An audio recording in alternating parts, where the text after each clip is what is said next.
105 лет назад в свет вышел первый номер газеты «Яңа Дүния». Эту значимую дату отметили в библиотеке имени Гаспринского. В читальном зале собрались старейшины газеты, педагоги, читатели, общественные деятели.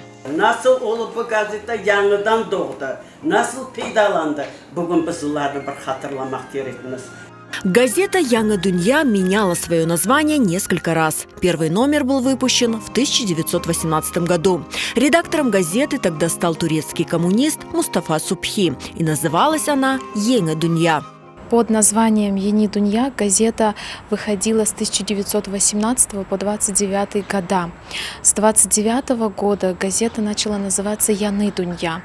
С 1939 года газета уже была переименована в «Хызыл Хрым», и главным редактором выступал Чипар Акимов. С 14 апреля по 18 мая 1944 года редакционная его деятельность закончилась. 17 мая должен был выйти новый номер газеты, но не успели.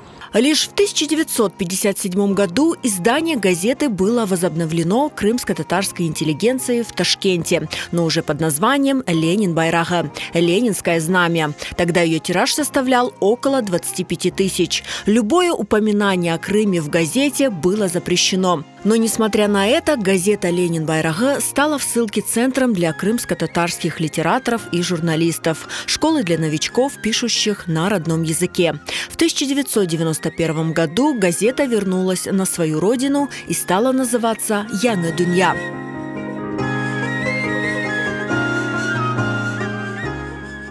Старейшины газеты поделились своими воспоминаниями. Журналисты отметили ее значимость для сохранения родного языка.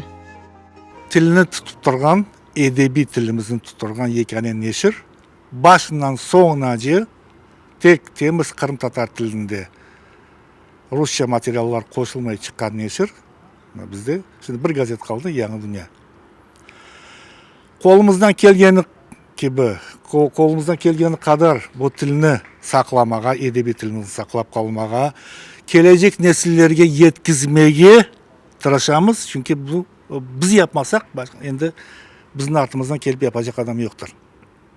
Ең бірінші мақсадымыз, бойын борcumuz егер істесең. Esas maqsadımız, esas mevzularımız bu sanat, medeniyet, edebiyat, til, tahsil. Yani rubrikalar açamız, yani hadimlerini celpetemiz ve gazetani daha da meraklı çıkarmaya tırışamız. Daha çokça, sonki vakti daha çokça yaşlar hakkında, yaşların faaliyeti, al bargan işleri hakkında çokça yaz başladık. Elbette içtimai ayaklarda da sayfelerimiz var.